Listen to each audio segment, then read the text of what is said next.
yourselves for hungry zombies, killer clowns, masked psychopaths, and chainsaw-wielding fiends. Spooky season is upon us, and we'll be your guide through some of Southern California's finest scare attractions. From nightmarish mazes to terrifying jump scares, we'll be reviewing every creature, ghostly whisper, and scream as we give you an inside look into the heart-pounding, bone-chilling world of haunted houses and immersive events. Turn off the lights, lock the doors, and join us for this spine-tingling special edition of Scripts and Screams. Now your hosts with the ghosts, Jessica Morgan and Chris Carter.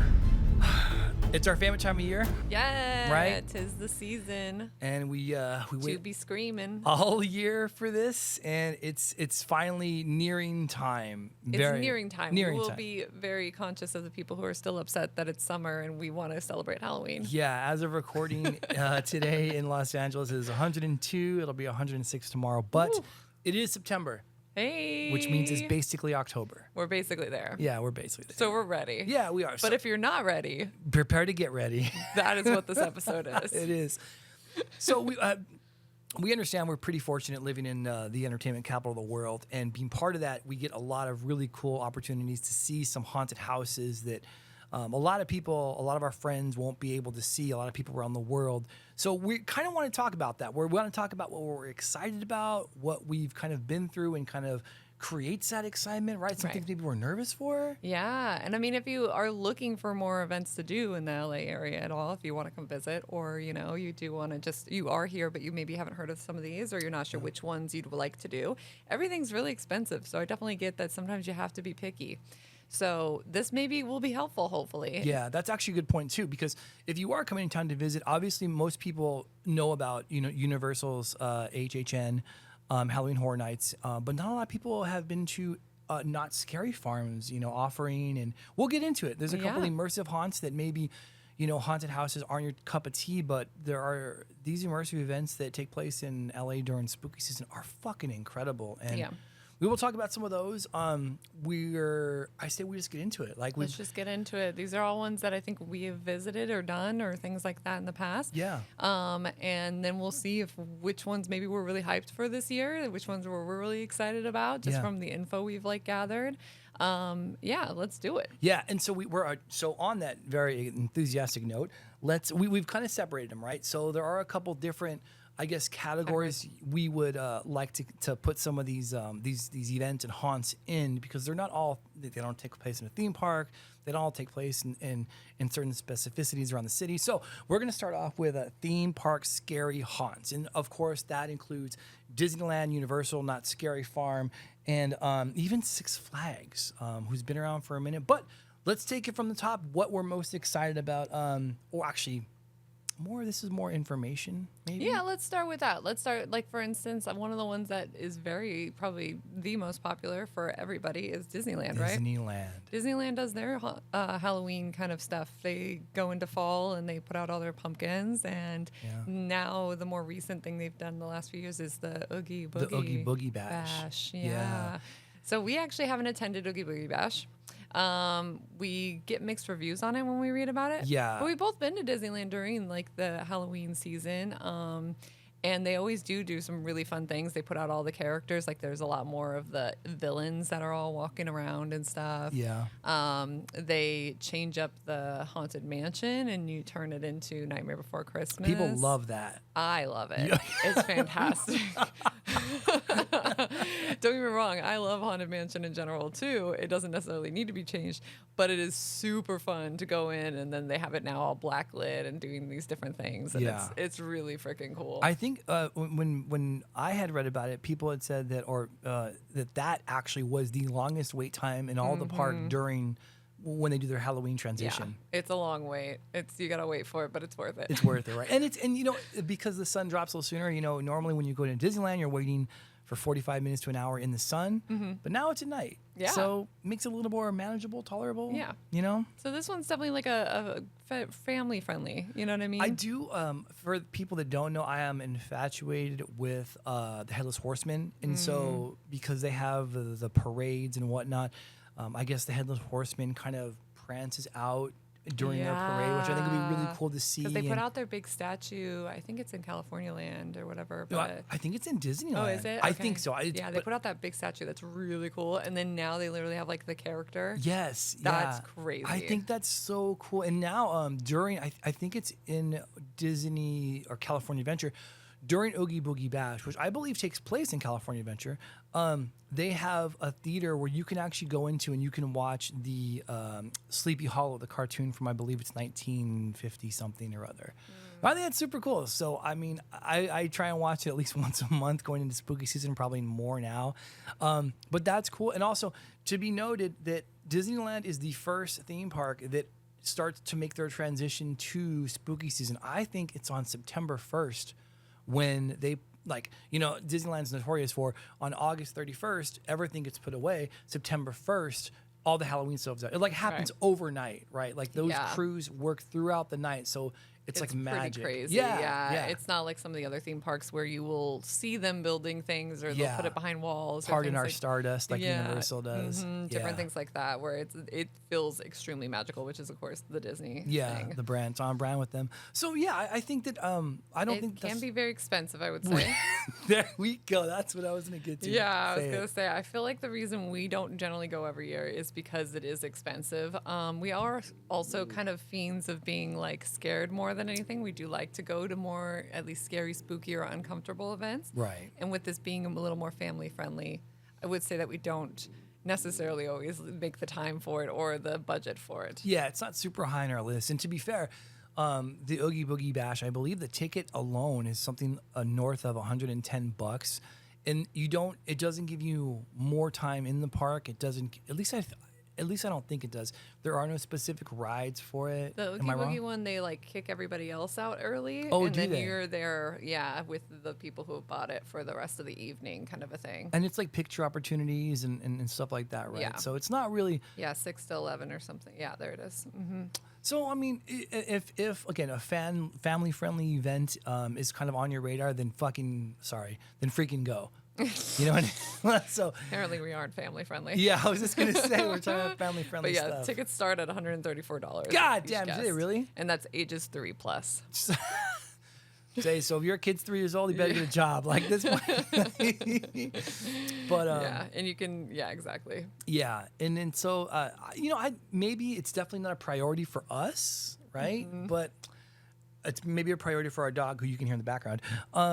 He's very excited about meeting Pluto, but it's I think for people that maybe want to just kind of who have significant others that may not be into the scary scene. I mean, who doesn't like going to Disneyland and then you add like a little sprinkling of flavor to like a Halloween spirit? That sounds awesome. It is so cool. Yeah. So moving on, we got the next one I would go to is probably Six Flags. Their Fright Fest. Their Fright Fest, yeah. Yeah, so another one that's going to be at a theme park. This one, of course, is a roller coaster, more theme park, a little more adult, but of course, kids and teenagers still very much love it. Thrill seekers unite. Seekers. They also do set up mazes. We have gone in the past. I bring it up this year because this year actually looks crazy exciting for them. Yeah, the IP acquisition, right? Like it's amazing. We've gone in the past, and I will be honest, it's like their mazes are kind of like you have to buy an extra ticket for the mazes. You can go in like regular ticket. Which is wild. That's something to consider, That is right? something because you can just go into the park and still get the atmosphere and get the like walk through areas. Like they still have like the kind of zones that have all the creepy stuff going on. And so you get these atmospheric things, which are really cool still. But then you'll have to buy a separate thing to go through the actual mazes themselves. So that is something to look into and can be misleading because if you're thinking, oh, I bought my Six Flags ticket for $80, because it is a cheaper ticket, that does not allow you to get into the mazes. So if you're thinking, let's hit Six Flags and Universal, which I've done one year, you have to consider that in addition to your ticket to just get into Six Flags, there's another one. I'm sure it's a wristband that's scannable that lets you into the mazes. So But I mean, that being said, like I said, you and I have gone. We weren't super impressed with their maze setup and their queue lines and whatnot. But I will say it that was fun, but it was years ago. Yeah, this was years ago. It was fun, but it just didn't. They were just kind of shorter mazes, and they didn't have as much production value as I think we wanted. And it's hard when you go to a big theme park. It's impossible to not compare it to Universal's HHN. Like that's just where your mind goes in comparison. So unless it stacks up to or near that, then it's like, well, this wasn't very good, because the tickets I think will end up being $109 after general admission and then the Fright Pass. But this year, the IP acquisition is astronomical, and we have there's a story behind that. I don't want to talk about it, but we've got insider information. On rumor mill stuff. Yeah, how they were able to acquire these IPs, which normally you'd see reserved for something like Universal Studios, right? So like to see Six Flags have Stranger Things, which Universal's had for I think the past 3 or 4 years, right? So when you talk about IPs, IPs are basically like these well-known properties. Friday 13th, Nightmare on Elm Street. You have to get rights to do these things. Right. Basically, is what happens. And Halloween Horror Nights is like notorious for getting those rights. They gobble them up. Yeah. So this year it was kind of wild to see that. No, the one that has the most IPs is actually Fright Fest. Yeah. So yeah, Stranger Things. Is it Annabelle? The Conjuring universe. So it's Annabelle, not just Annabelle. It's Conjuring, the whole the Nun universe. Yeah, which is interesting because that's a Warner Brothers property too, right? Also. So they coupled that. Stranger Things, obviously Netflix property. Saw. Yeah, right? Saw. So that's a Lionsgate. Trick or Treat. Trick or Treat. You know, which again, Universal's had that in the past. Yeah. So I'm Army of the Dead, which is another Netflix original property. That one was one of those that I was like, oh, nobody has done that one yet. So that's actually really exciting. I think that's so cool. And those are their big ones. At least they have they have the Deceased, which I think for comic book people, shout out Eric Azana, they know this, where it's like it's like the DC superheroes have been like zombified, which would be interesting to see because that's Six Flags' big moneymaker is the DCU or the comic book universe, I should say. And they have their haunts. The Willoughbys. The Willoughbys is one actually that was there when we went. And now they've got that one coming back this year. Vault 666. So their haunts, their self-created IPs, and then the ones they bought. Like Six Flags looks like it could make a lot of noise. Yeah. It doesn't have to do it right. It just has to do it okay. Yeah. So. And I would say that the price is still like competitive at least. Admission to get into the general park starts at like $49. And then to do the Fright Fest stuff, that is an additional $40. So it's still way under. We're at $89. So it's $30 cheaper than a Universal ticket almost. Yes. That's great. I didn't know that. I thought that was more. Yeah, so it kind of has that moment of like you might actually go and take a chance at this one if you haven't in the past, which I think is kind of the point of doing this, right? Build up their following a little bit more. I'm super interested in seeing how this goes because Universal has such a stranglehold on that IP theme park, bring people out in droves. Everybody who's been there is aware of it. And if you haven't been there, after they've been open for the first 40 minutes and people have gotten into their lines, it's usually about a 40-minute wait. 40 minutes actually isn't that bad. We've seen it, Jessica and I have seen it for like 3 hours. Oh, 100%. There have been mazes where if you go to it, you're not going to be that's doing anything else. Yeah, so for it to be like, if they can manage to get all these IPs in, because Six Flags, if you haven't been, it's such a spread out park. It's huge. It's hilly. It's massive. And if they can manage to make these mazes again just good, not even great, there's a lot of opportunity to be mined out there. I'm excited. I think we should. We've been debating this one, right? Yeah, this has been a debate for us. I don't think in the past we ever would have gone back to this one because we did feel like we found enough extra exciting things. And part of it too is we're always in for the mazes. I get people who want to ride roller coasters. This might be that awesome mix of doing both. You know what I mean? Sometimes for us, we're just so focused on the Halloween stuff. Yeah. So I do think that there's a certain type of person who might really enjoy doing this. But we've been considering it this year for sure. Yeah, I think this might be the year we go back to it. And Jessica hasn't mentioned, but she actually really enjoys roller coasters. They make me a little bit more nervous in my older age, but Gatsby loves roller coasters too. So yeah, but I do think that we should look into it. I think that if they're back, or if they really kind of managed to get a name chiseled into themselves for the big theme park haunts, I think that's great, because the fact that Universal just kind of owns it for the most part, it just, going to HHN on a Saturday is just brutal. But if you can go to Six Flags on a Saturday and, your wait time for a maze is half an hour, and in the meantime, let's sneak in a roller coaster, because there's that. Some of the roller coasters will run. I mean, even up to half of them. I don't have the exact number. We actually, when you and I went years ago, we did a roller coaster, and what's cool about it is that we'll be at night. Some of them go backwards. Oh, yeah. And there's something about being able to be, I don't know, 200 feet above ground level and see all the lights 100%. and the fog. So scary. Yeah. It's and I will point out too that here's the thing, like you get a general admission pass, and then you do have to buy the Fright Fest.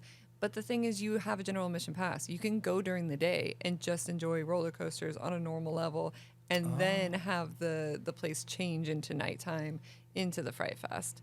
So there is a little more bang for your buck there too, while Universal doesn't do that. I mean, they do have an option to do both, but it's way more. But it's much more expensive. Yeah, that's right.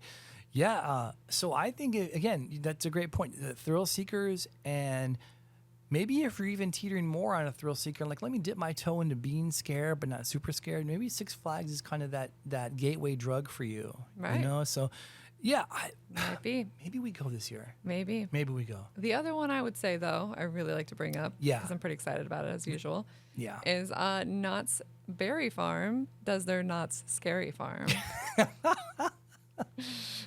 Knott's, honestly, Knott's was one of those that we were like, oh yeah, maybe we'll go. Maybe it'll be like the Six Flags Fright Fest kind of one. Yeah. And then it was very surprising, because I think it's much better. Yeah, Knott's. I think in our house, Knott's is kind of, it's HHN and then it's Knott's, but it's not very. It's not very far behind. The mazes are so cool. We'll get into them in a little bit, and we're going to go to Knott's. Like we're thinking about Six Flags Fright Fest, but we are going to go to Knott's because of how they've treated us in the past, and I think that's why we're excited about it, right? Like the value that you get for Knott's, and to be fair, the value is really good. I think we can get our tickets for like $60 if you get them, if you pre-order them and you pick a specific date. And I love Knott's Berry Farm, or Knott's Scary Farm. I'll talk about why I love it, then Jessica will just take it over because she loves it too. The space, like they do such a great job in making it dark and lighting it with the orange and the greens and the fogs, and it feels Their like atmosphere is great. Like we talked about that for like Disneyland and stuff. Yeah. And this one is, of course, more evening. Like you show up late in the day. Yeah. And it is, they do a great job with the atmosphere. I think they actually like tote that they want to have the most fog and stuff. You know what I mean? Like that's that is their gem, right? The creatures will see you in the fog. Yeah, exactly. That's right. It's a huge part of their thing. So and they are absolutely right. You will walk into an area and you'll be like, oh my gosh, I cannot see past this fog, and I'm gonna have to wander my way through with low visibility as these creatures start popping out at you. And they have such an expansive like landscape, where they have like an old West town, they have a log ride, they have like a 20s area, and I don't mean scare zones, because there's water involved. It just feels big, and it feels different, and it feels like as you walk through the park at night through the fog with these lights and these creatures and scare zones, it feels like there's so much happening. It feels like you're in a different, like I use the word Halloween Town a lot, and it feels like that. Yeah. And I love that for spooky season. Totally. Yeah. And one of the things they do well too is that their characters will like interact with you. Like they'll speak to you and they'll do things like that, you know what I mean? Which doesn't always happen in some other parks. Yeah. So that's always really fun. They always have plenty around. It feels like you don't have these moments where you get pulled out of the scariness, which I think is what Knott's kind of does best, is that it's like the whole time you're there, you feel like you're in it. There's not a moment. I mean, maybe if you step away for food, but like that's the most kind of a thing. And what's great about that is even then, of course, like all these places, they theme their food to like spooky season and whatnot. And the other part of it too is you talk about it. It is spooky, but it's not terrifying. Like some of these are actually terrifying, but Knott's is kind of like it's obviously between Six Flags and HHN, but in a way that sense if you're looking specifically for Halloween stuff, spooky stuff. Like their mazes, they're not particularly scary. They're fun. They're creepy. They're long, which was really nice. They're long. And they have a great story most of the time. Yeah. They actually are like telling stories in most of their mazes. Yeah. And they don't usually get I don't think they've, at least I have known, all gotten IPs kind of a thing. So it's I like, can't think of one either. I guess maybe like those, there's some like horror ones or something. I but- can't think of any offhand. Yeah, either way, they don't generally get IPs. They come up with their own kind of characters. If you become like big fans of Knott's, then you start to know their characters and they start to Yeah. build off of these stories and stuff. So it can actually, it has like a cult following basically to Yeah. it, which is kind of cool. And they do like, so the one knock I always say against Knott's is that they will bring back the same mazes sometimes. I year was after literally year. just saying this. I was saying the same thing. Yeah. So, for instance, this year they are doing Waxworks again, which this will be their last year for it. They have announced it. People love Waxworks. Yeah. Like, there is that. Like, it's a bunch of wax figures that are, like, melting, and, of course, it's humans inside of them. right. You know what I mean? It's Like, exactly what you think it is. yeah, it's when- exactly when what you hear think that. it is. But so it's really gruesome and fun and all those things. But if you go every single year, eventually, unless you love that maze, It gets repetitive. it can get repetitive, and Yeah. you can kind of be like, I'm going to skip it, you know? And so we've had moments where we've been like, Knott's might be one that you go to like every other year or something. Like Yeah. you can miss a year or two and That's come true. back to it. But in the end, we really like it. So we usually go. That's actually a really good point too, because if you go one year, you can totally miss it the next year. Like for instance, this year, all the mazes they did last year, which we went to, they're Mm-hmm. only getting 2 new ones this year.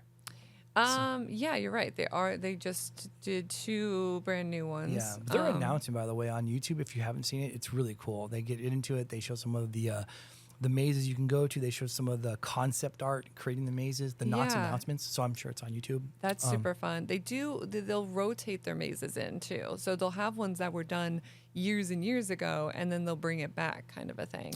So it'll feel new to you if you weren't around during that. Yeah. But yeah, this year it's currently like they just did 2 brand new ones, which is Widows, which is based off of spiders. Great. Yeah, your Yeah, favorite. I And like then that. 8 Fingers 9, which is a boogeyman kind of a story. Yeah. But like, I mean, we went last year and there was like Cinema Slasher. Oh, I couldn't. That was my favorite maze. I know. Second favorite last So year. there's that moment where you're like, they're bringing it back and you're actually kind of hype about it. Super hype about it. You know? Yeah. The Grimoire we liked, Bloodlines, 1842 has been around That for was a bit. so interactive. That was like basically being part of a horror play that you're walking through. It was so fucking cool. Yeah. And then Mesmer. Yeah, Mesmer. Jessica and Dustin, that was like your favorite maze last year. It's a sideshow, sinister, scary. That was creepy. Mesmer though, right? Yes. Okay, I'm like, don't me up. Anyhow, so it's a lot of fun. We really like that It one. is, and the depths. That one didn't come back. It actually was Oh, Sunset yeah. last year, and that had been there like almost every year we've gone, and I loved it. Yeah, that was your favorite, She yeah. was so cool. I mean, I think there was even a point when Dustin made a point. Then I think it was the shark or it was some creature that actually scared him in the maze. Oh, yeah, it was you the know what I shark. Mm-hmm. mean? And so Knott's is a lot of fun. It's cheap, it's fun. If you haven't gone, I firmly tell people if you have to go to HHN or Knott's, fuck, it's hard to bet against HHN. Try and do both. But those are the two. But yeah, if you're on a budget, it's $59.99. Yeah. I think what we said starting at, and that's kind of great. You know what we haven't touched on either before we're on to Universal's offering is that the maze lines. The maze Yeah. lines are immaculate. I think the longest one we've had to wait, and I don't want to jinx it because we're going this year. I was gonna say it, and we don't usually go on weekends. I should That's just true like too. give a We'll caveat. go on a Thursday or a Sunday. We generally are always going to these events, on those off kind of days, because I do think lines are worse on the bigger days. That's a pro tip, by the way, people. Pro That's tip. a tip we charge for people when they ask us, "Hey, when should we go?" Hit the bell. Hit Go- the pro yeah, tip yeah. bell. I don't think I have a pro. need I've it. got, yes. So we'll do that for a pro tip bell. But if you can manage to go on a Thursday or Sunday, not only will you save money, you'll also save a shit ton of time. Yeah. That's so. Agreed. And so, and have a strategy. We always say a lot of times, you know what I mean? If there's mazes you're really looking at, We'll like get to go your early. we'll get to your strategy after the age. We don't need to tell the strategies because That's- people will take the strategy and then That's another pro tip. strategies. Yeah, the pro tip is the strategy. Have a strategy. because we can't have people. That's our strategy. That's our game plan. I know people are out there telling them We call it the playbook. for $9.99, Yeah, all right. 3 installments. Yeah. $3 a month. It'll We'll work. throw in a free bookmark. Yeah. The last one for these theme 'Cause parks we've been bringing it up. is Universal's Halloween Horror Nights. And it's kind of it's kind of the metric, and for better or for worse, it's hard to argue that that is the standard. You know, it is very hard to argue it. speaking as a former HHN employee, Ash my versus the Evil Dead. gosh. Yeah, Ashy Sponsored. Slashing. No, I'm just kidding. I know the love that the crew puts into it. I know how important it is to Universal Studios talks about it.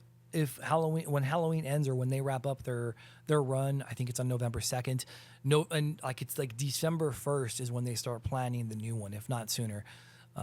You know, I know John Murdy, the creative director, is intimately involved in that, and he says, and I believe it. I mean, he says he works 12 months out of the year on that, which that makes sense. Plus, the amount of the money that Universal makes with Halloween Horror Nights must be astronomical. This is the first year. This is the year that they started on September 5th, I think, this year. I think so. So that's basically it's 3 days short of 2 whole months that they're going to be open. Yeah. For Halloween. 100%. Yeah. And so And they're doing things like all the Thursdays and some Wednesdays and stuff. Like they're they sell out. Like last year, the reason we did what we did this year is because last year we would get notification sold out. So, you know, I can't imagine how many people go into H. But anyway, the numbers are the numbers. As far as the spectacle, man, it's a fucking spectacle. Like freaking spectacle. Yeah. If you go on one of those cheaper nights for it, it is $77 that it starts off at. Yeah. Again, that will be probably a Wednesday, Thursday, maybe a Sunday. So kind of a Wednesday too. Most other places start on Thursday, but this is a Wednesday. 100%. And that will be just to get into that part. They always do have tons of packages about how you can come early and things like that. Yeah, that doesn't include Super Mario World, which is brand new. That doesn't include Harry Potter Land, whatever that's called. Are they doing that separate this year? Well, so you can do it in HHN now, but you can't go during the day and then swap on over tonight. Like I think there's a transition where if you only have, actually, I don't know. That's what I was saying. There's no way to monitor. You have to get I a think. ticket that has both day and night. That's true. I know you can go through Harry Potter Land at night now because the Flight of the Whatever Dwarf and the Death Eaters, I think they're called, right? I've never read Harry Potter. Guys, I know, I promise. It's ridiculous. But yes. Oh, hell no! Yes, you did get Death Eaters, so we'll give you that. So yeah, but the spectacle, right? The spectacle. So when you first, not to touch on everything that you're going to see, but the mazes are the shortest. I think they are the scariest in my opinion. The mazes I think are 100% the shortest out of all the ones we talked about. No, Six Flags was way shorter than that. Well, okay, that was like one of the things that stood out. No, I guess they that's are not true. terribly short. Don't like they could sometimes they can feel short, but like, and I do think it depends on the maze because some are longer than others. But to me, sometimes it's the amount of mazes, like for that price and stuff, it does feel like it's a little bit lacking. And then you have the wait time.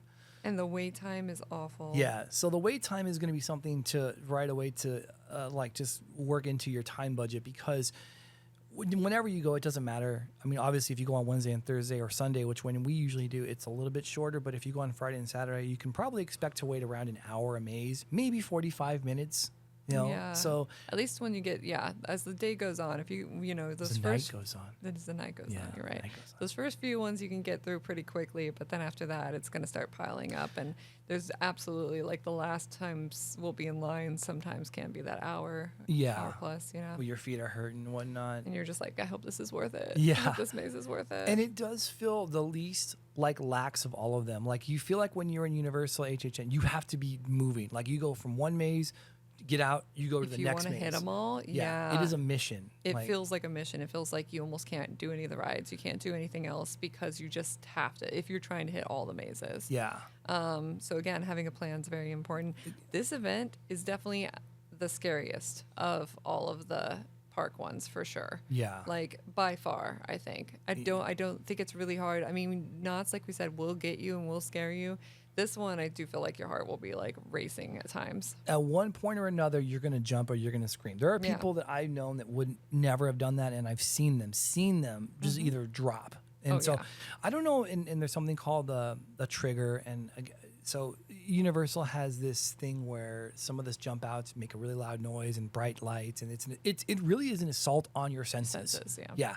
So whether you're scared of what you're seeing in front of you or not, it's going to make you move because it's startling. It's very startling, right? And a horror component to that. But again, I really like HHN. I and wish the production value. Like, that's the thing that you can't beat. Yeah. Like, no matter what, because we really like knots, but guess what? The production value on this, yeah. it's like a movie set half the time. Yeah, and I mean, it takes place in an actual functioning movie studio. Yeah. So That's why it can be that good. You know what I mean? Yeah. And they're the same with their scare actors are generally top notch people. Yeah. And they are in ridiculously awesome makeup, costumes, masks, and all that stuff. It's so great. Like, I know that some of the special effects companies that work in Hollywood films, they're like brought in for these. Yes. So you see that. Where Knots, I mean, I think we said it last time too. In Knots, you'll get a lot of like, and not to knock it, but sometimes you'll get like a few generic masks where like, well, that looked really bad or fake, or it's like, But you never ever have that at Universal. No. You know, and it's a cool, like, it's a spooky but like rock and roll attitude too. Like you got fire and people on stilts. There's always an energy. Yes. No matter where you go. Yeah, right? I agree. I think over the years for this one, they've done less and less scare zones, which I think is kind of an issue for me. This is where I talked about, I think you can come out of that vibe every once in a while when you're walking around, or if you're making the trek all the way down and things like that. Yeah. Where my first memories of going to HHN were awesome. It's like you'd come off those escalators and immediately there's just a scare zone there. That's just people running around, and it was like you just felt like there wasn't much safe time. Like, oh, okay, I can breathe for a moment, but we're immediately going back in. And now it doesn't quite feel like that. Sometimes it feels like the scare zones are off to the side a little bit more, or you know what I mean? It feels like there definitely were more, right? Yeah. It did. And I do know that they cut lower lot. There are no mazes on lower lot this year, which is where the standing sets are. They look like cities and whatnot. So, you know, they'd have to do the tunnel back in the day, the toxic tunnel, you know, just to make sure to get past that. And it was always really cool. But I absolutely agree that I will say this about the scare zones. Some of the coolest things that people want to take videos and pictures of are situated in scare zones. So like if I'm trying to get a picture of this really cool thing, I'm not that guy, but it's pretty cool. Someone's gonna pop out and oh, totally. Like you are marked for death. Yeah. When you're trying to take a picture in a scare zone. Yeah, 100%. They're coming for you. And that's where the cool shit is. Yeah. So, it's so fun. And again, like their mazes are just like a really top-notch stuff. So interesting this year, the big thing is that they don't have as many IPs. Yeah. Probably because Fright Fest grabbed them all up. Gobble them up. Yeah. So they do have A Quiet Place, which is going to be brand new. We are excited about that. We are excited about that. I think that one is going to be really cool. I'm interested to see if they look. The thing is, like we said, it's an assault on the senses usually. So most of their mazes are loud, have things going on. Like they're almost constantly noise. And it's like, I'm kind of like interested to see if this comes in at all, if they actually go quiet. If they go quiet, it's like, that's going to be amazing. Can you imagine? Yeah. That would be awesome. All I'm saying. So, and the people that make it, McGee Effects, they're involved with it. They are traditionally involved with the best mazes that HHN has done. And they have a huge presence at Monsterpalooza. And anyway, so they're fantastic. We have heard rumblings that this maze is going to reset some of the expectations on mazes. So we already have our tickets, in case you haven't figured that part out. In case you haven't figured it out. Yeah. They're doing Ghostbusters Frozen Empire, which they've done Ghostbusters before, but maybe not specifically that one. Insidious, The Further is actually all the Insidious kind of movies. Yeah. Hey, one of our guys was in, we had a web series, Omega. Tony was the Red Demon in Insidious. Yeah, for a while. Anyway, so HHN family. The Weekend. So they came and did one a few years ago, which we actually didn't get to go through because that was the one that was like... It was like 3 hours. It was 3 hours. Yeah. I think it's like another year they did Stranger Things. We went to that one first. And by the time we got out, it was already at a 3 hour line. Yeah, it's ridiculous. Yeah, we couldn't do it. I'm interested in that too. And this is what makes... Because we haven't done it. Now we got to do it. But not just that. Like, how do you make someone's imagination terrifying, right? Like, it's just, and I'm not a huge... I don't not like him. I don't like him. But at the same time, like, I would, you know what I mean? It's for me, it's an interesting choice. So I think that I'm definitely interested in seeing how that plays out for us, because we've seen kind of almost everything. Yeah. And so, you know what I mean? So anyway, but it'll be fun. Texas Chainsaw Massacre, the legacy, of Leatherface. This is that bullshit. So there's always one thing we say about HHN. There's almost always every year one maze that is recycling one of their big guys, like whether it's Leatherface, whether it's Michael Myers. Fucking Halloween 18 years in a row. Yeah, like they will do one of their films or whatever, and it's just, you know, that they're just like recycling all their stuff kind of a thing. Yeah. And that's the only thing that's kind of a bummer about it. Yeah. And so this is kind of that moment too where we feel like that. They do have Monsters Eternal Bloodlines, which looks sick. Hype. That was all females, 3 female evils, I guess. I think it's 4. You think it's 4? Yeah, because I think it's Dracula's daughter, it's Bride of Frankenstein, it's a Nox and a Moon, and I think there's another one. But whenever they do their Dracula's daughter, Bride of Frankenstein, and Saskia Van Helsing. So Van Helsing's daughter, and they're doing Nox and a Moon too. They go up against, yeah, you're right. So how cool is that? Like, it's an all-female cast for the creatures, which is brand fucking new. And also, I'll say that when Universal has done that, because I think they did Wolfman versus Dracula or Frankenstein versus the Mummy, whatever. When they do their IPs, they're phenomenal. Yeah. Like, they put some love into those creatures. It's true. I'm really excited for that one. It's true. And in even they have, I think, one original one this year, because that's the other thing is they don't usually do a ton of original ones. Yeah. But I don't, usually when they do an original one, I actually like it. They're pretty good. I know. So it's weird that they don't do more of those, like kind of how they do over in Florida. You know what I mean? And you have said that. You're actually a family over there. And we were looking at some of the mazes that were announced for the Universal in Florida. And it seems like they seemed a little more interesting than maybe these ones did. Yeah. Just on first glance, but we'll see. The last 2 things, Terror Tram's going to be Blumhouse, which they have done Blumhouse, but I do think Terror Tram might be a really good place for it. I'm kind of excited for that. Yeah. And then the one we've been kind of up last year, they did Latin America, The Nightmares of Latin America. Yes. And now they're doing Monstruos 2. Dos. So, Dos. The sequel. So, yeah, that one was so sick, guys. If you go to HHN, the monsters in that one were absolutely insane. They were so cool, and they left such a lasting effect. One of the buddies that we did Ashley's he went during preview night, and he said that was his favorite maze. So good. Yeah. It was so well done. Yeah. So I'm hopeful numero dos will be excellent. Yeah. So now we should probably move on to other ones. Well, is HHN a rec? Do you think it's a recommendation? Oh, like it's kind of always a rec. It's hard to not, like, if you're coming in for one thing. I mean, that's the thing. I do feel like people come in and just do HHN because it is like, if you want to be scared. Yeah. If you want to be scared and you want to see something that's really well done.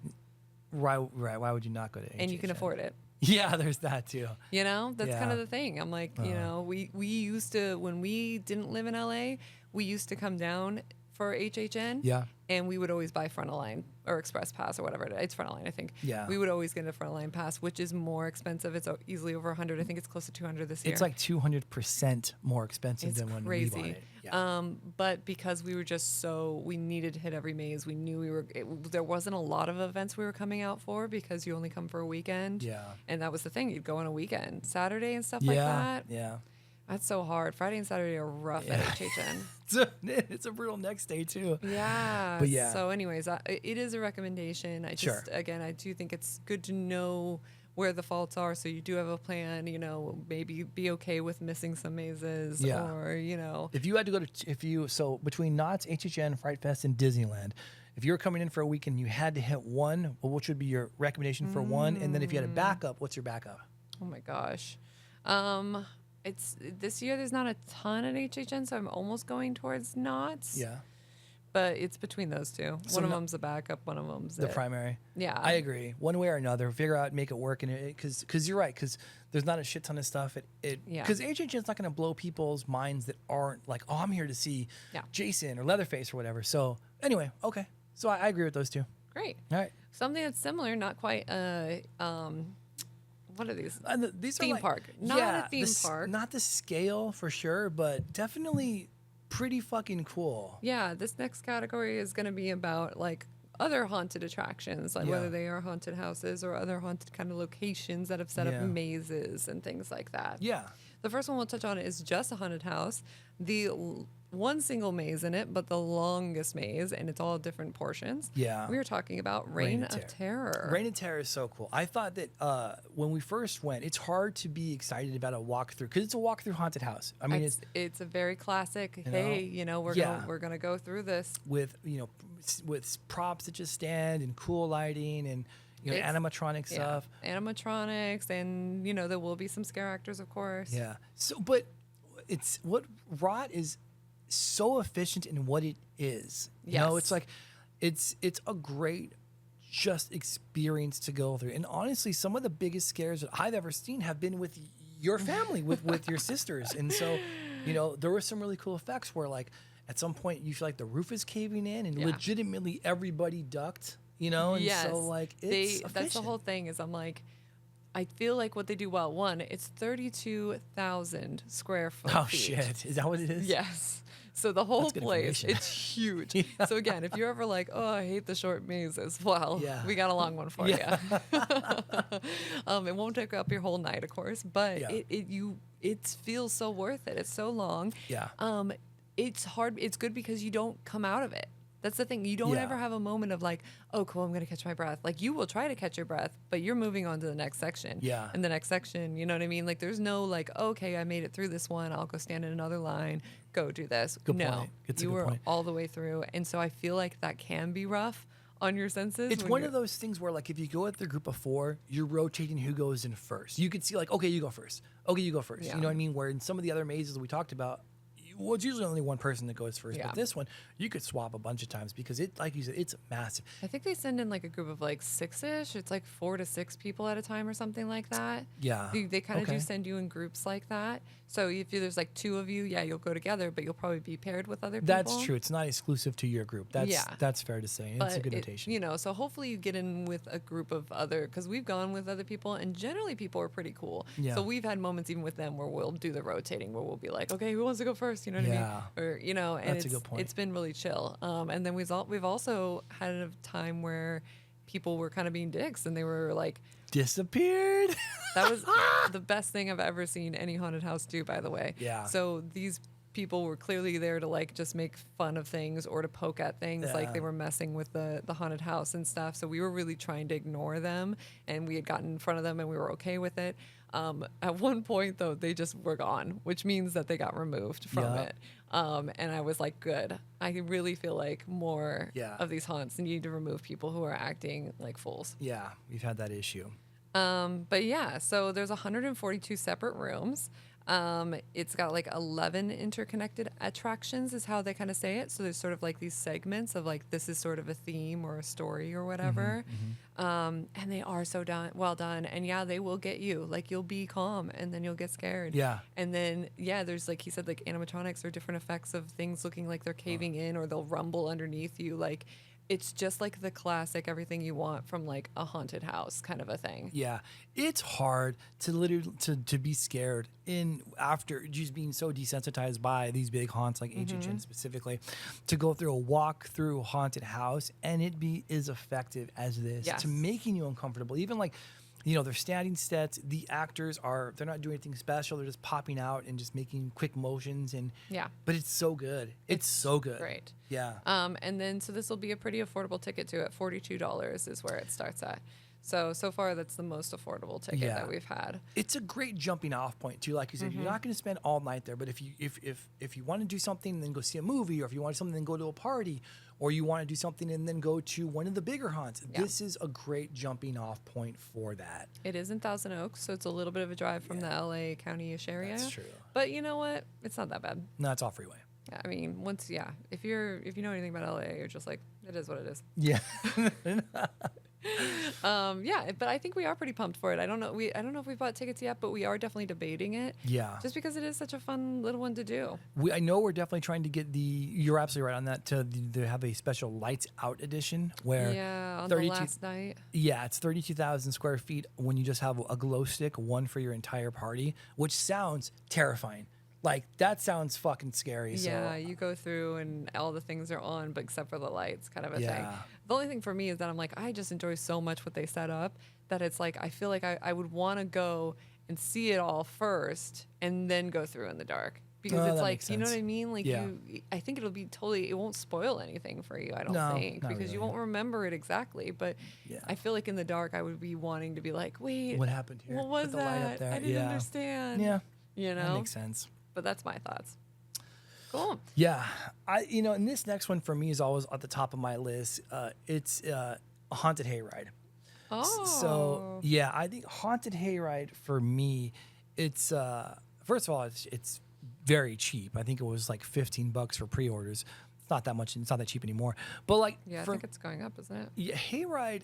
Obviously there's a hayride involved, but you really, for at least me, you feel transported into that Halloween town, like I mentioned earlier, where it's kind of in the middle of it's not a campground, but it kind of feels like a campground, where it's like a dirt road, it's like a dirt floor, it's like patches of Was grass. it Hollow Falls or something?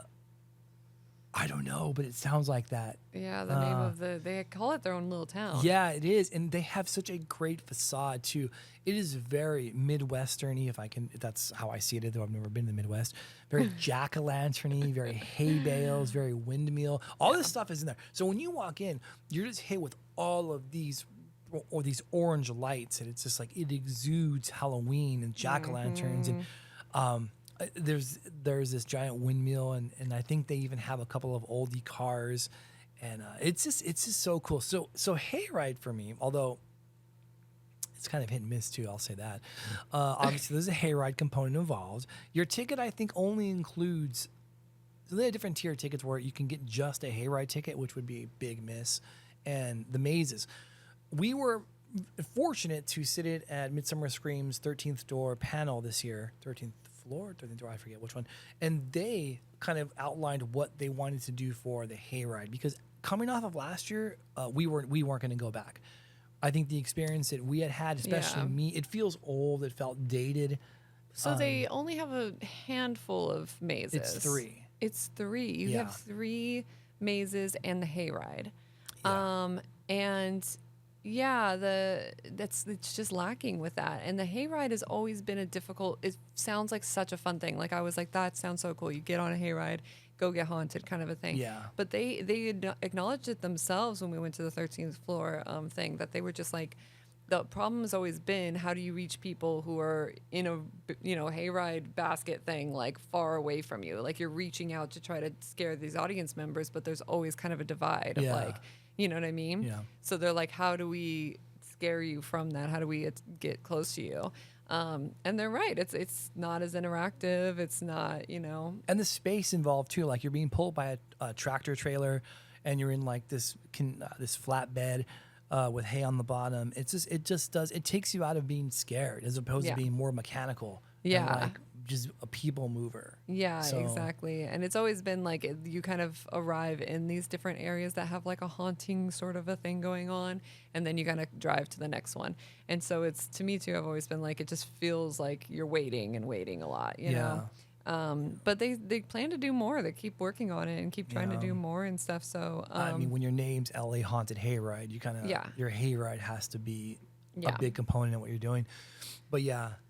This one's like, pretty accessible to people because it's really like it's in LA, so that's always like a thing. And then, cost is pretty cheap. If you do the hayride only, then it's like $36 or something, which is definitely not worth it. People do not do it. Yeah, I don't do it. It's $46 to do the rest. And this is starting, on a weekend, it's going to be more again.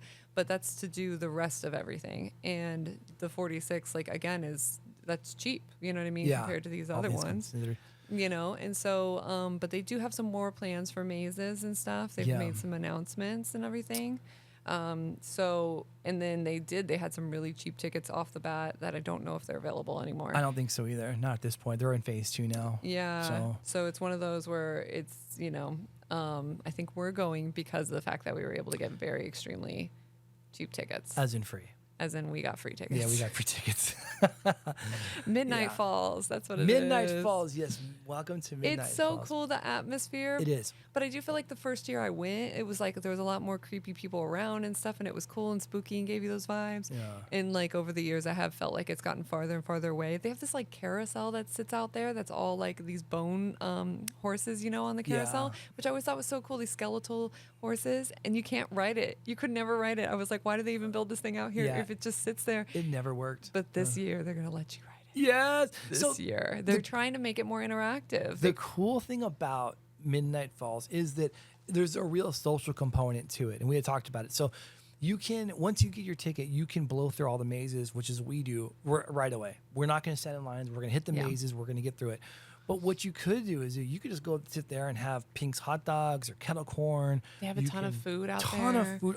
Their merch shop is awesome. Yeah, like they do the coolest stuff. Honestly, and I kept saying that I was like, if you came with like a big group of friends, this would be so fun in that sort of a sense. Cool and hang out. But you need more to do when you hang out, and so they're looking to try to do that. Is what they basically announced. Like they're trying to find more things that they can do, so it's not just the 3 mazes and stuff. It's like, no, okay, now you can come and play these games or do these things. And I think that would be the smartest thing to do is find more reasons to keep people there, because we blow through it and we're done. Like we don't spend half of our evening there. Yeah, the most expensive part of our trip is the fucking parking. Yeah, so.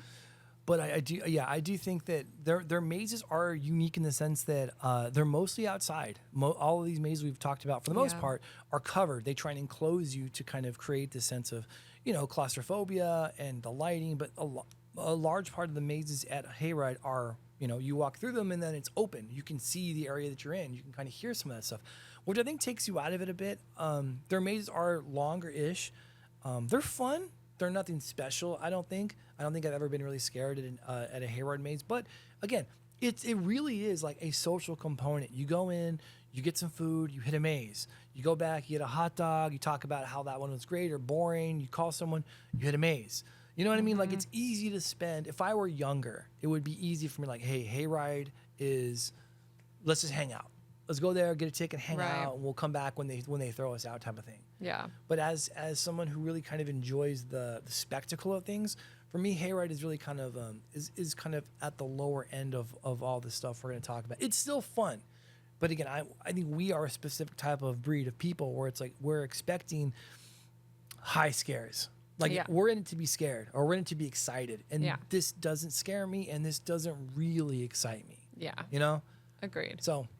Anyway, but they are doing the newest stuff they're doing is they're going to have a seance theater, which might be kind of cool. They're doing something called Zombie Splat, which is jelly ball experience where you'll be able to shoot zombies. Like a paintball thing? Yeah, kind of like a paintball thing, but it's like a little water softer kind of thing. I think they did axe throwing before, and then mini escape rooms or games or something like that. So they're trying a few more things and everything. And then they're bringing back, before they had like their trick or treat, you'd go up to these doors and stuff. I remember that. I do remember that. And then they kind of like did away with it. And now I guess they're trying to reimagine it and bring it back because people liked actually being able to trick or treat. To knock on the doors and whatnot. Well, yeah, because like, again, their stuff, it feels like a town. It feels more interactive. Yeah. Why not? Yeah. So we are hopeful that if it's cool, then we're going to be like going back to it, because I think there were a few years, at least for Chris, that he really liked this place. I did. I wanted it to. I love the idea of being like in a town that just drips Halloween. Yeah. That's what we're looking for during the season, and that's what I was looking for. And to be honest, to be fair, had we not gotten free tickets, we were going to miss Hayride. Yeah. And that was not going to make our list of things to do this year. It's true. So hopefully we're here now. But this the next one. Yeah. This is a different one is coming back. Yeah, this is the big the most anticipated. Because I love it in here. So I fucking love it. And we do. Take it out. Queen Mary's Dark Harbor. Yes. What? This went away for a bit. Why? Because Queen Mary was sinking. She's repaired now, y'all. She's back, okay? Yeah. She floats again. She floats again. She rides again. Shacktoberfest had taken over for a bit, which I do want to commend Shaq for trying to keep this thing alive. Yeah. I will say that.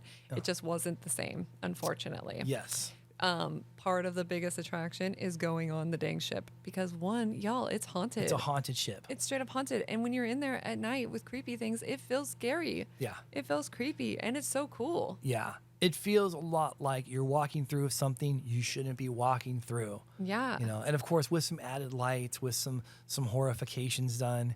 And I love Dark Harbor. I was so upset when it went away. When it came back though, it was like hearing that your favorite band had got back together and they're touring your city. Yeah, we were hyped. We were gonna go no matter what. Yeah. Their tickets for like Wednesdays and things like that, like the really cheap days, are $39.99, but mostly they're $49.99. Yeah. Worth it though. Fucking worth it. Totally worth it. Yeah. It's gonna be great. So this is another one that they do a good job of. It's like a carnival atmosphere the whole time. It's an event. It's an event. You walk out there and they have a legit carnival like set up in front of the ship with all the crazy lights and fog and things, and they have characters walking around and doing stuff. And then they have mazes, and their mazes are generally pretty long. Their mazes are super long. Yeah, they're pretty long. They're different. They have different vibes. Their mazes are so cool. You said the carnival too, the swings, the green-lit swings that are massive. They have a ringmaster. Yeah. A character who's designed specifically like a crazy clown to get people hype for that. And he's like the face of Dark Harbor. Mm-hmm. It's so good. We're so hype. And part of me keeps being like, it might be the nostalgic for this because I will say that it's like they, you know, it's not necessarily the scariest thing out there. You will get scared, but it's not the scariest. They aren't doing any like IPs you would recognize. They do their own stories. And sometimes it doesn't feel like a story. It feels more like a theme. So, like, for instance, they do, like, a creepy little girl, like, Lullaby, I think is... Oh, that's the new one, apparently. Anyways. But, yeah, they do, like, these creepy, you know, sort of things, and it's, like, a theme sort of more than, like, telling you a story. But it still totally works. Like, it's still great. Yeah, and not just that. I think the IPs are something that... You know, people I can identify, but if you're going to just do something, you can be really surprised by something that's not an IP. The freedom that the creatives have to kind of tell their story. They lean into the atmosphere that they have is my biggest thing. Which is a fucking haunted ship. Yeah, exactly. You know? Some of the mazes are not on the ship, but they have like other setup areas that are really cool. Yeah. And then the ones that are on the ship, it's like, it feels like they just lean into the fact that, we're on a creepy ship. So what do we, I think one of the ones they're doing this year is Feast. They're reimagining it for this year. And it's like the chef who like works on the ship and stuff, and why he's gotten upset and everything, and so it's kind of like a cool thing where it feels like it makes sense for the space. Well, and what's great about that too is obviously it's water based, right? Because it's on Long Beach Harbor. Is a lot of these other mazes will have a water component to them. Like one of them is a sinking battleship. One of them, the platform has. It's like nautical and things. Yes, and of course this is from mazes we've done in the past. The use of fog and lights and the changing of the platform under your feet, whether it's slanted or even or uneven, there is a very good word, nautical element to that. But for me, and I never, I think I just found this, I think me and Dustin, they have bars, speakeasies that are hidden in the mazes that you go through. Like, for someone who's been doing mazes for forever, you're always on a line, right? You go left, right, and whatever you go for, everybody else goes. But these ones, if you go right instead of left, you might find yourself in a hidden speakeasy. A hidden speakeasy. So, we had no idea about this when we first started going to Dark Harbor. And again, like Chris said, he just stumbled upon it at one point. Like, and I think he just asked, like, because they didn't let him in, but he was just like, "What is that?" And then they were like, "Oh, you know, it's one of the bars, one of the hidden bars, secret bars." And we're like, "What?" Yeah. And they're like, "You have to have a token for it." And then so we had to do some Googling, and then that's how we freaking figured it out. And you had to go and ask the characters around the freaking place to give you tokens to get into these bars. Yeah. And then you still had to go in through the maze and find the bar. Yeah. Because they are not obvious. They are kind of off to the side, or you have to be looking for certain symbols to lead you there. It is such a cool, immersive little thing that they do. Yeah. This year it is a little different. And so this is the only thing that we're a little like, they do feel like they may be monetizing a a little bit more. Yeah, they definitely are. So, because Queen Mary Dark Harbor has always been a very affordable. Cheap. Yeah, like more affordable than what it is now with the $50. I have a ticket in my car, and this is a couple years ago. We got our tickets for $25. That's what I'm saying. Like $25. Yeah, like it was like so great. Like as far as cost to like value. Yeah. phenomenal. So this year we are a little like, okay, we'll have to see how it holds up when you start spending more money. Yeah. They are buying. You have to buy the package now to be able to do the bars. No, you don't. You can still find them. Wait, you can still find them? Yeah, but we're only going one night, so like I made sure that we are going to get into these bars. He's We kind of like, like fudged our numbers, right? But we bought the. Okay, so you can just buy it now if you're like, I don't like to talk to people. Which who does, right? Who like? It's who pretty has time funny to at the talk to times we've people? gone and we have just been like every character we see, we're like, hey, do you know about any secret bars? Yeah. And it's cool because they stay in character and they try to talk to you about It's it. great. But It's great. It is true. We've never successfully been able to go to all the secret bars Yeah. because you have to ask a lot of people. And you can't stop the ones in the mazes. It's only the people who are out before you go in. Well, and here's the thing. Even if, let's say, for instance, if you talk to them and you get a ticket or a token, that token's just for you. That's not for our group. No, that was for our group. No, it wasn't. At the time, it was. Oh, Yeah. well, it's It not would any- get it's our- not I know anymore. now. Now I think it's more. Yeah. Yeah. And then the other part of it, too, is obviously I hope that, I mean, if Queen Mary, if Dark Harbor went away because they weren't charging enough money, then charge more money. It's worth it, in my opinion. Right. Also, again, like not to understand, it is a carnival experience. There's food and there's games and there's food's stuff. pretty good. Yeah, like, and there's stuff outside. There's like a concert. I think Lovecraft will be there. If you don't know who Lovecraft is, he's a great, very techno, upbeat, but Halloween based or Halloween space artist. He's great, and he usually spins at Dark Harbor. He spun at Shacktoberfest. But like, it is a cool environment. I think, in my humble opinion, if Haunted Hayride could kind of emulate what Dark Harbor does, but obviously not on a nautical level, that would make it incredibly successful. But if Dark Harbor needs to charge a little bit more money for these tokens to get into some bars, or a little bit money for food or whatever, just keep it around. Don't let it go away. Don't go quietly into that good It's night. cool. And they have a lot of shows and stuff that are just like out and about and stuff. Like they just have like this stage that's out in the middle that they'll have Yeah. someone who's like acrobatic come out or like a fire eater or things like that. Oh, yeah. Like, Very they'll just- carnival-y. Yeah, totally. A dark carnival. A dark carnival for Dark Harbor. That's cool. They also have seance offering this year. We're going to their seance. Yeah. Oh, yeah, that's true. Yeah. And they usually always have a DJ that's like playing some fun Yeah, things. Lovecraft. You know. Oh, that was Shacktoberfest. I think he's coming back for Dark Harbor Really? too. But maybe check that. Check that. Oh yeah, Thursday through Sunday, Lovecraft. There you Hey, spinning on the ones and twos. go. Once. Oh my god. But yeah, so I love Dark. I'm so excited for that one. We might go twice again because of the affordability. You know, it's one of those things where we're definitely going to go with Jessica's sister, Dustin, like as many people as we can get going. We're going to take with us because it's a really cool experience. Yeah. Really cool. Yeah. You know. So the only other one that kind of fits that we've been to that fits under this category, but is also going towards our next category, is one that Chris is mostly going to have to talk about. Yeah, 17th Door. Yeah, touted as an extreme haunt.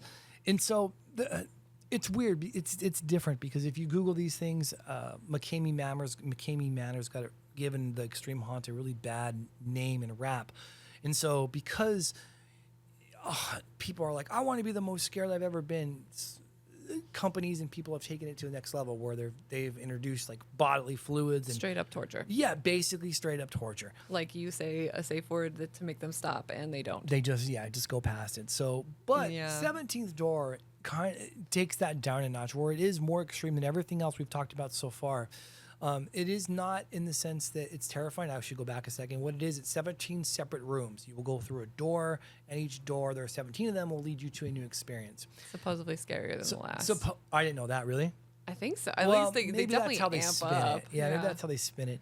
But like, and mostly it has to do with phobias. At one point, and this is a couple years ago, Dustin and I went. They would put bugs on us and in our shirts, like live roaches. They'd turn a room. They'd invert a room. They'd spin it. They will shave your eyebrow. I think they'll shave your head? Your head, yeah. You got your head shaved. Did I get my head shaved? You had a 13 in the back of your head. You don't remember Dang, this? This is oh, dang, man. Well, so they'll do all these extreme air quotes things that nobody else will do. Yeah, because no matter what, any of the other ones we've talked about, no one's actually going to sit there and do something a little more semi-permanent, like shave somebody's head or something. You know what I mean? Right. And they don't want to touch them. Yeah, so they're pushing you a little bit farther. You know what I mean? That's kind of the idea of it. And it's fine. I think that, I don't want to linger on this one, obviously. I don't want to give too much away either. The last room is always something that deals with a sort of trauma. That's all I'm going to say about it. And yeah, it's the and it most does extreme change. generally. So if you're going through and you decide this might be too much for me of an experience in general, maybe don't do the last room, because I don't think they usually tell you what it's going to be. Yeah, I don't think so either. You're allowed to opt out the whole time, like for each room. You kind of, at least my understanding, you can explain more maybe, but is that you can kind of see what, like when you're looking in the room, what it's going to be, and you can be like, no, I'm okay. No, I don't remember being able to do that. I'd have to double check, but you just stand in front of the door and you say you're out or not. But I guess it would make sense that you'd have to see, because how would you know? Yeah. Right? Otherwise, I'm just hopping out. Just to go back to some of these these things where you're in a firing squad, it's simulated you being shot. There's a couple of things that are actually quite terrifying. You're electrocuted several times. They tell you that you can be cattle prodded. Of course, they're turned way down, but you definitely, I was electrocuted. It does hurt a lot. So there are these things that, you have to be really wanting to experience that to look at this one, I think, as some of the other ones. I would just suggest this for people that have done everything else. Like, and that's the situation that we were in. I think Dustin said, like, I want to be really shaken, and I want to be scared. I want to be, all that stuff. And this does provide that, at least, one way or another. Yeah. So, the thing is, it's supposed to be a little bit safer to still get this push, because you are allowed to opt out at any point. They will never force you fully to do something. You can say mercy at any point, or mercy out, or whatever, and it's like they will stop it. There's only a couple of, I think they say specifically there's like 3 rooms you can't mercy out, and I think it's mostly because it's like an automated experience that's happening, and they actually can't stop it without like messing everything up. oh, that's true. There are a couple of those. Yeah, so they say there's like 3 rooms, and so they usually, I think they tell you about that. But you know what I mean? They always say that it's like, it's still controlled. It's still, you should not get, permanently damaged, kind of a thing. Yeah. But yeah, it was always a little bit too much for me, which is why I'm having Chris talk about it, because I opted out to not go that year. I don't know many of our friends that would go, to be honest with you. Yeah. But here's the thing. There are people that you guys were looking for something to scare you more. You were were like, I know Dustin gets really tired of HHN and the triggers. He's like, well, I want something scary, but I don't want it to be a trigger at the same time, because to him it does get old. Yeah. So it's like, if you're looking for another experience to push it past that. And this is that. Yeah. And I've met some people who have gone, who like Ash has gone, you know what I mean? And then our friend Alex, like, who are not the people that I'm like are looking for extreme scary things that I know of, but at the same time I'm like they were kind of fine with it, you know what I mean? Really, nothing really kind of got to him. I mean, Alex opted out of rooms, like he very much was. Yeah, I was just like, no, I'm not doing that, like just straight up. So you know what I mean? But he was fine with the rest of it. And then Ash, I think, said he did all of it and didn't opt out, but he had went to a year older than your guys is, and. Yeah, he just said that it was still like an experience and wild. I remember he suggested it to me, though. So that's the first time I heard about it, I think. Well, there's that. Shit. Yeah. So, of those 4, I would say definitely do fucking Queen Mary. Do Queen Mary. And I would say that would be the first and last suggestion I have of that list. They're all cool, but I Queen think Mary's you got to the do best. Reign of Terror at some point. That's my thing, is I'm like, it's so fun. Like, it's worth at least a once. And they do change it every year. Like, they are adding to it. Yeah. Some of it will stay the same. But I do think Reign of Terror is at least worth going once, because it was one of those that, like, for the longest time we were hemming and hawing on because it's a little far and stuff. Yeah. But every time I've gone, I've really enjoyed it. And then, like, I'm interested to see if Dark Harbor is the same as it was after it's been a few years now of it not being there. But those are the ones I'm excited for. Yeah. And Hayride, we'll see. We'll see. The gauntlet is thrown. Let's Free. find out. Hey, there's no price like free. No price like free. The reason we stopped with 17th Door is because it's kind of more immersive experience. Yeah. Which is leading us into immersive experience. It's a big deal. Like, that to us is, I kind of feel like, and it's, we like theatrical things. Yeah. So if you want to if you want to be told a story, if you want to be a part of that story, if you want, to interact with actors and things like that, as opposed to just walking through an event and being an observer, you want to do a little bit more. That's what immersive is for. Yeah, being a participant in that event. Yes. It stands out, which is also why the price tag is generally higher on all these. Mm-hmm. Yeah. So, yeah. But we will say that we do generally go every year because we really like these events. It's different. The groups are much smaller. The events are more tailored. It's some of the things that, and we talked about it off air, in one of these events, something happens that I've never, ever seen again. I have no idea how they do it. It's mind-blowing. Like, full on, holy shit, how did they do that? And we're in the game. Like, we're in the fucking game of making people feel that way. Like, so you try and walk it backwards. Like, how could they have done that? And the fact that we still haven't got some of these is awesome. That's what you hope for. Yeah. So the first thing we should talk about is the Downtown Reps immersive offering this year called Mask. And we've been through a couple other events, Witch being, I think the Witch was 2 years ago. We missed last year's because they sold out, not because we didn't want to go. And Downtown Rep is really doing a fantastic job with specifically Downtown Repertory Theatre. Downtown Repertory Theatre, thank you. Are doing just a fantastic job with crafting these stories with the talent they have available. And in this case, they're doing two different locations here. The one that we had looked at was the Heritage Square Museum, which is specifically, it's in LA, where it's actually a gated community that houses, I would say, maybe 4 or 5, maybe 6 like Victorian houses of that era, house of the Victorian era, and they're protected, historically protected. It's a museum, yeah. So it is a museum. Mm-hmm. But they are really cool that they do let some theater and performative companies come in as long as they aren't messing or moving things and stuff like that. Yeah. So I've heard of a few people performing in these spaces, but I hadn't been yet, and so I'm interested to see that one. And then they'll go to their location that we have been to, which is the Mausoleum. The Mausoleum. Yeah. Which, of course, is the reason we went the first year, basically. Like, don't get me wrong, it was an immersive event. We were, like, interested anyways. But then we were like, it takes place in a mausoleum? Yeah. Are you kidding me? At night? We're going to go wander a mausoleum? It was really cool. Yeah. It's massive, too. It's like the size of a small shopping mall. And they do a great job of, like, using candles and lighting things. And it was very spooky. And so they're definitely, as a theater company, they're doing an immersive theater show. Right. That's how I feel about it, is that it's they are still doing what a lot of the other companies are kind of doing, where they are going to divide you up. So it's not like you're not in this giant group that's going to stay there the whole time. They will split you up. People you came with, you will likely get split up from. And you will go see these different parts of this story, these different little performances. But I do feel like it's that. I don't think you're very up close and personal. I don't know how much they really have you interact. I don't think I've felt a lot of interaction when I've gone. True, yeah. So, but there is definitely a storyline, and it's supposed to be intriguing, and you're supposed to be getting these little pieces.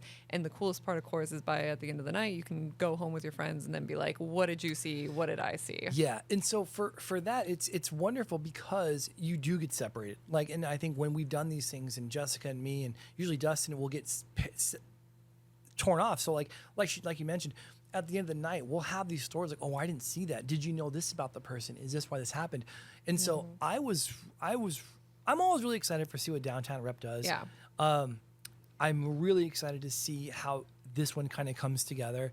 One of the actors. It's called Mosque, right? Mosque, M-A-S-Q. Mosque. So like a masquerade kind of a party thing, it seems like maybe. At least from everything we're looking at. That's true. Which will be interesting. Last time the witch one seemed really cool and stuff, like, very on theme. So I'm like, but masquerade stuff could be cool too. It could be. I will say that this is not at all scary. And the one that we have been to wasn't at all scary. It was uniquely told. It was a moving play. Like, you know what I mean? I would describe it as a moving play. Jump up at you and stuff. There wasn't really gore too much. There was like a little part in the witch one where like she was on top of something that was supposed to be kind of creepy and all. Maybe like theatrical gore? I will say she did give me something to eat. So there was a little bit of an immersive moment there. Yeah. So there was some interaction, I will say. It's minimal, but there is some. And of course, you can always not eat things, but they're never giving you anything terrible. It's an experience, Yeah. So there's a little, it's like the most minimal though. It's not like wet blood again. They're in these spaces they can't mess up. Yeah. So it's like a space that has to reset in the morning. Like people come and visit their loved ones at the mausoleum in the morning, true. kind of a thing. That's a good point. So yeah. same with the Heritage Museum. They are open during the day. You know what I mean?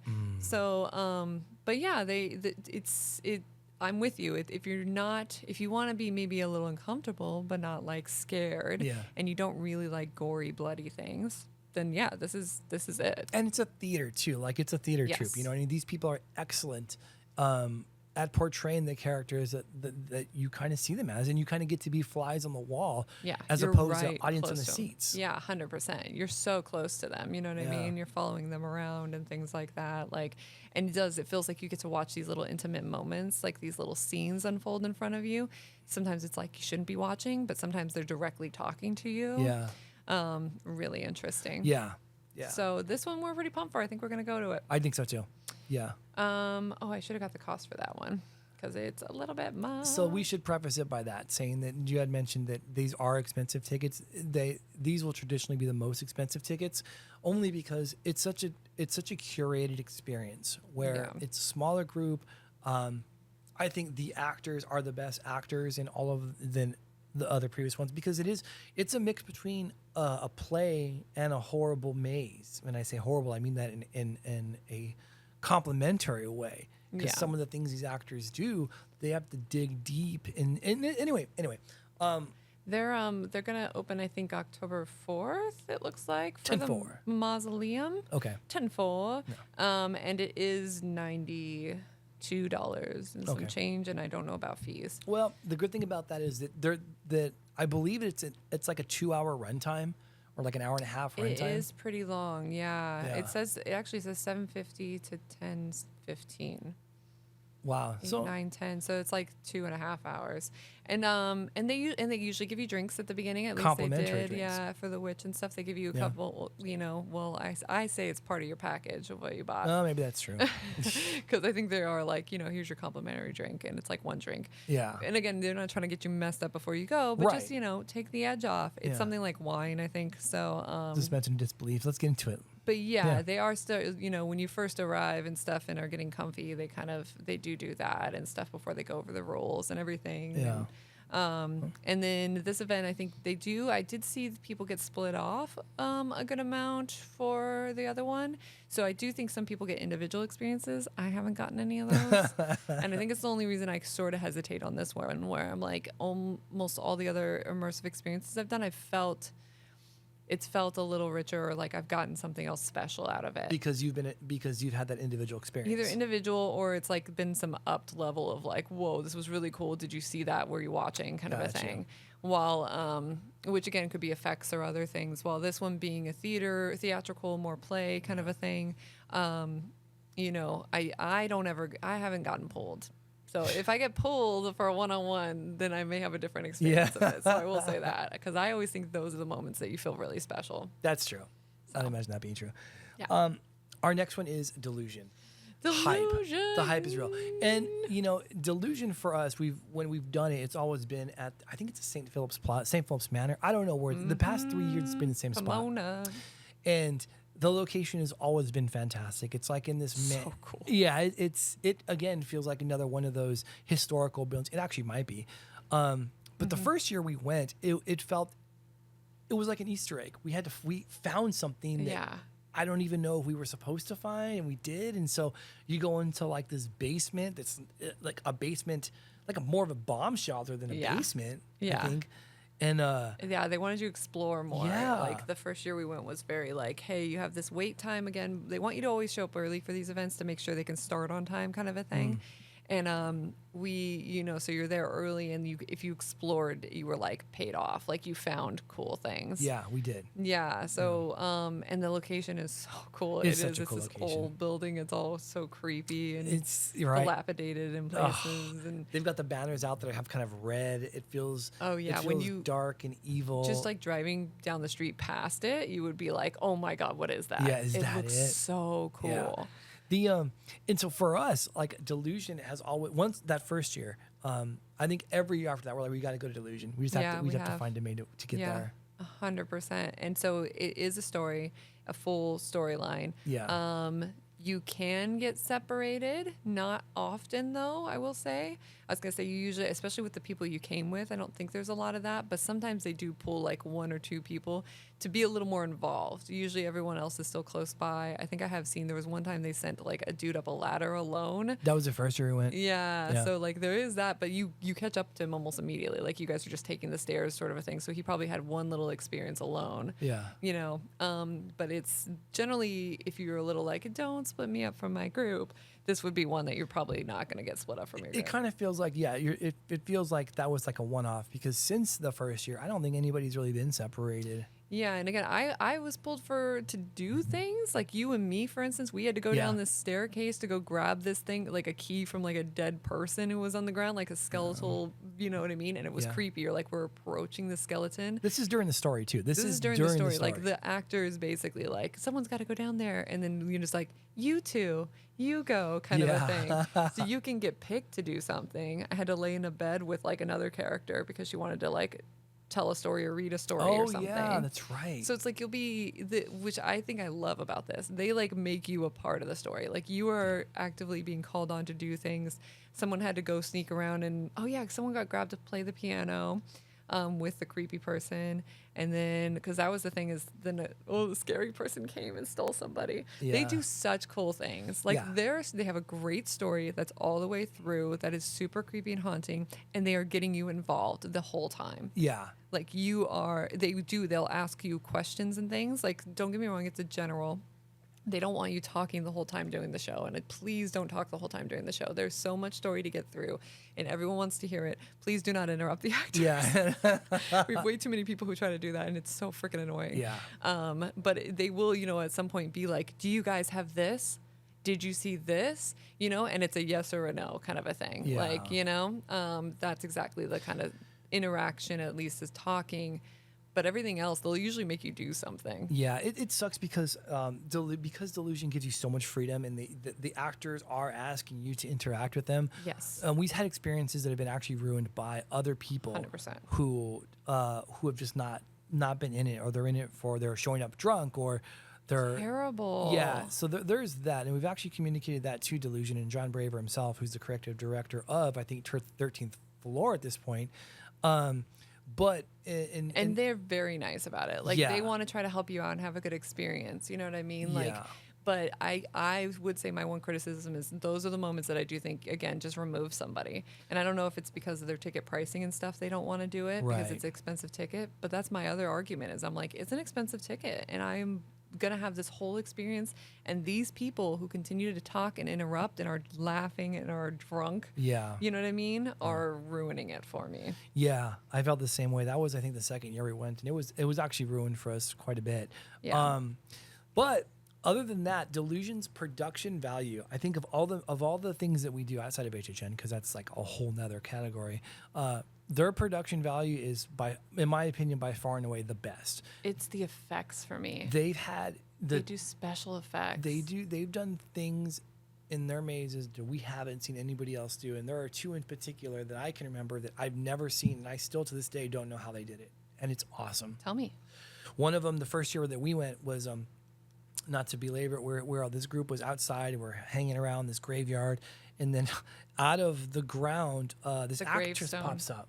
Right in front of a gravestone. Yeah, we're at this a grave. They had been underground since we got there, or I'm sure they mounted her in there. There's I don't something, know right? how But either way, a hand came out from the dirt, and an actress pulled herself out of the ground. Yeah, and it was fucking mind-blowing. It was mind-blowing. It was fucking amazing. Yeah, and then we have I think last year we went, which this is on the heels of this gentleman running in reverse because it was like backwards in time. Oh, so yeah. he entered in reverse. We to saw our an room. actor move through a whole scene in reverse, which Backwards. was so fucking Yeah. cool to see in real life. It was fucking wild, but so getting to that point, we had to get something, and it turns out that in this room there was a fireplace. We had to get this thing, and once we got this thing, it turns out the fireplace was actually a man. It was a person. It was an actor. There was like crouched down. Yeah, there was these logs that with embers, like little glowing embers, Yeah. and you looked at the fireplace. You saw Yeah, it. you walked saw past the it a bunch of embers. times. You were there, but it was an actor, Yeah. basically, in a crazy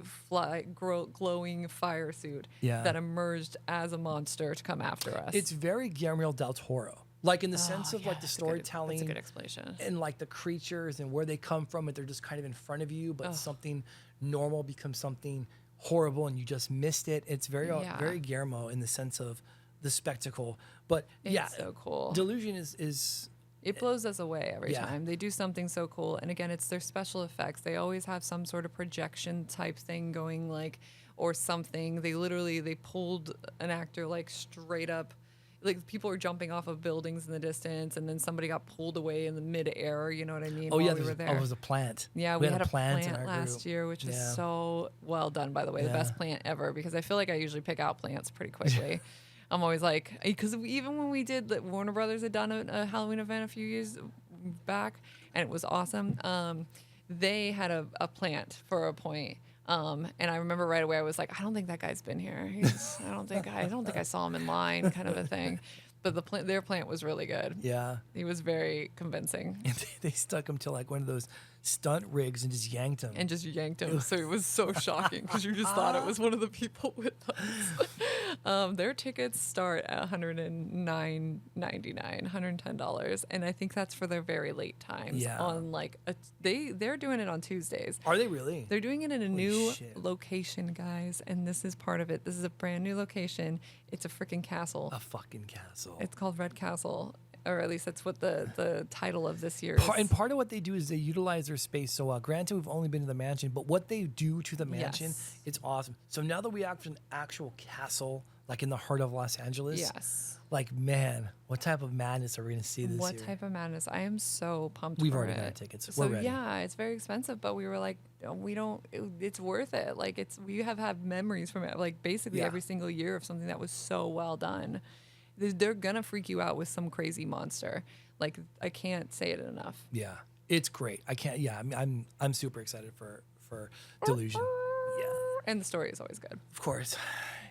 Which brings us to what was our first probably immersive people and might be our favorite. Might At be our least favorite. people we follow all the time now. Yeah. Which is Creep LA. Done by JFI Productions. Yeah, Just Fix It Productions. Creep LA is one of those things where like you just don't miss it. Like if they put something on, you just go because no matter what, it's gonna be mind blowing in one way, shape, and in some way, you're never gonna forget what happens.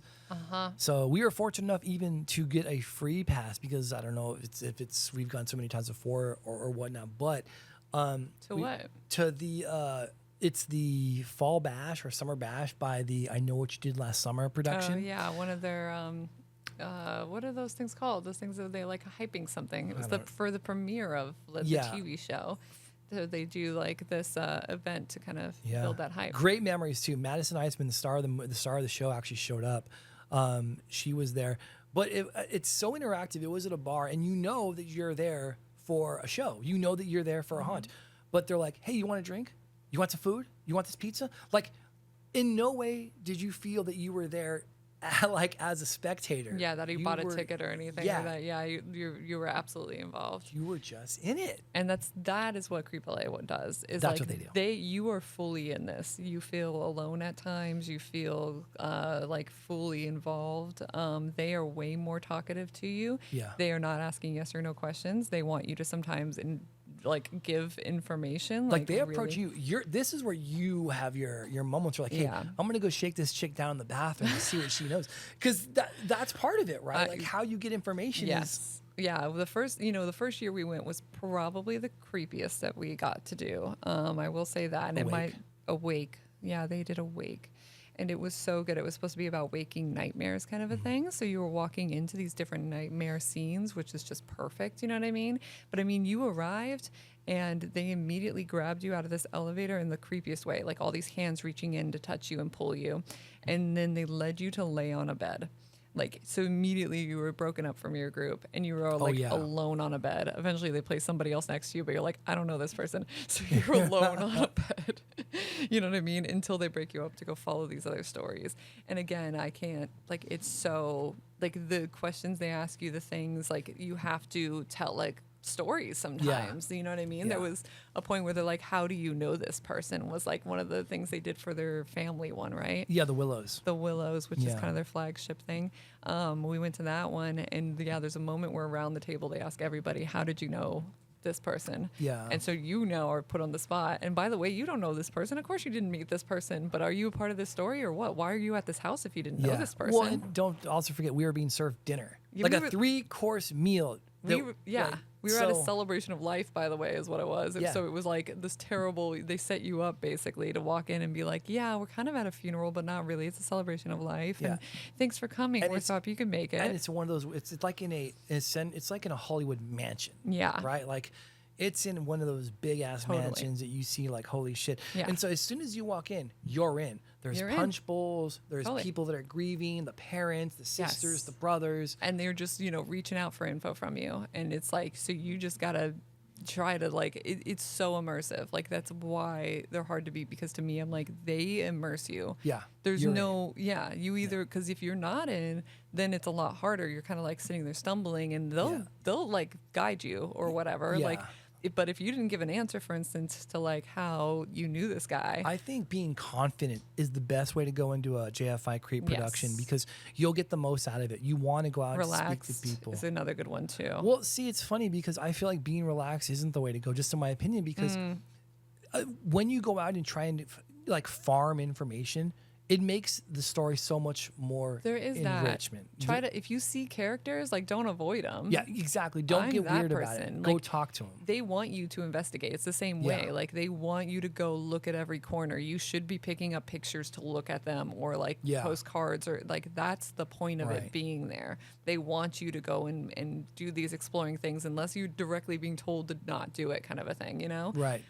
So that's the thing, is, so if you see an actor, it's like, go approach them. They'll like prompt everything. It's not going to be that awkward. You know what I mean? Yeah. And I feel like that's why I get pulled a lot, is because I am constantly seeking out. Well, that's what I mean. That's why I think to be confident I in look those around situations. Corners. I'm all like, who's in there? What's going on? Yeah. And that's the thing, is you look around a corner, and if one of them's there and sees you, they're going to immediately be like, come here. Yeah. And you're like, let's talk. Yeah, totally. So no, it is fantastic, and actually, and so they do creep well. That's the whole thing. Creep LA. They aren't trying to jump out and scare you. It's not a frightening kind of experience. There's no gore or blood or stuff like that as well. Like, I don't think there's anything disgusting really. Yeah. That I can remember. Maybe did you? No, it was just always uncomfortable. It's the creep. They are trying to creep you out. They're trying to make you uncomfortable. And creep is such like a kindergarten word for what they're trying to do, right? And they want to make you absolutely uncomfortable. They want to make and that's why they're asking those questions. How do you know this person? You're like, we know you're gonna have to lie, but they want to make you uncomfortable. And it's funny how, and it is definitely for adults. I'll say that, because a lot of what they do is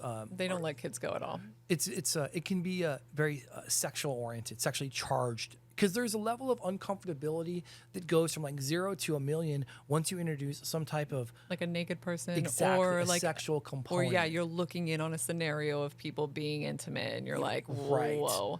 There's no like real people having sex kind of stuff, but there is a lot of like for reals, you will probably see somebody naked, or at least like half naked or something.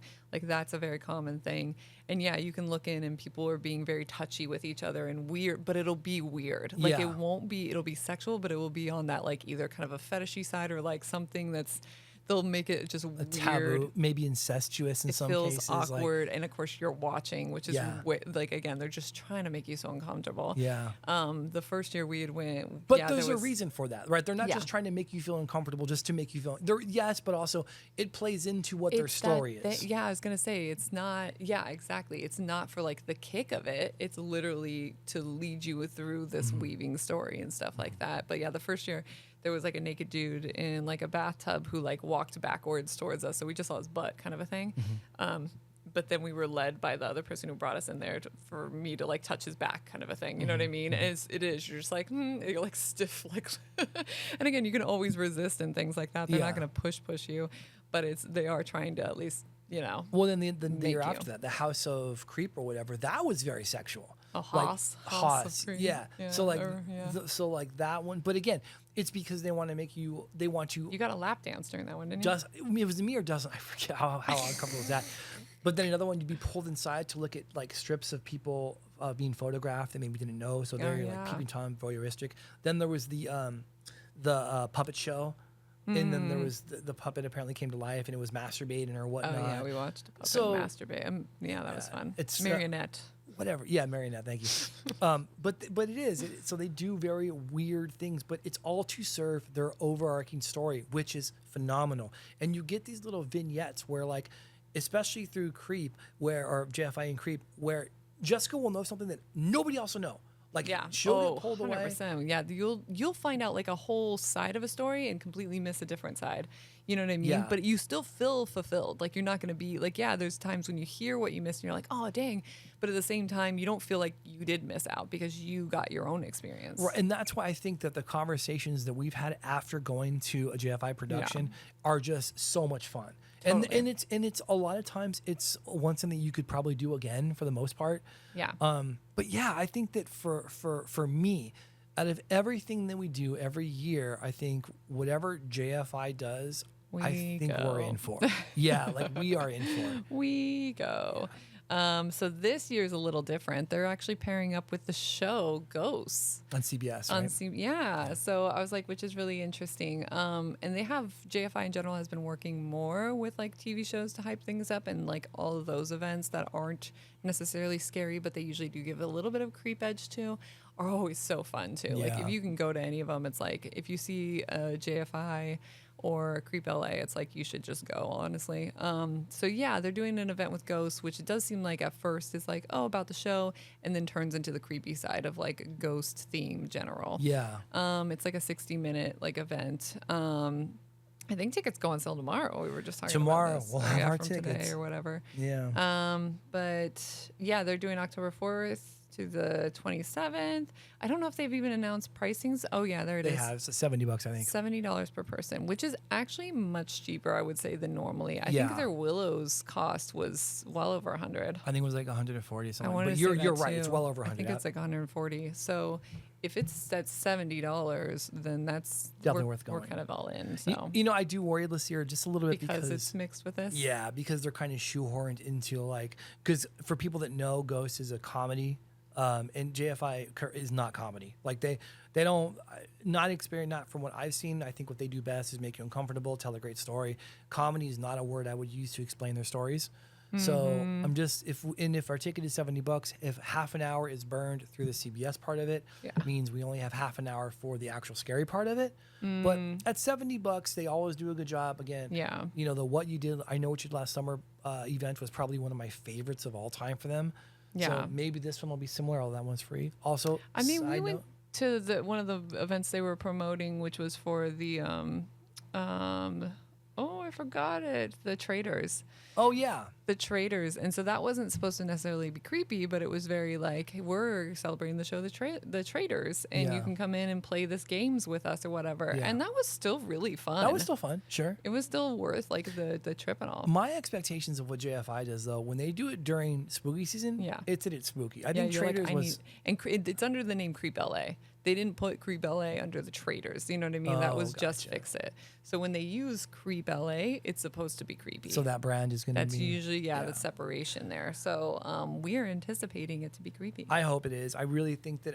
And also, you know, before I'll let Jessica talk about this, is that we actually went through an event. I think it was during COVID with Anna Kendrick.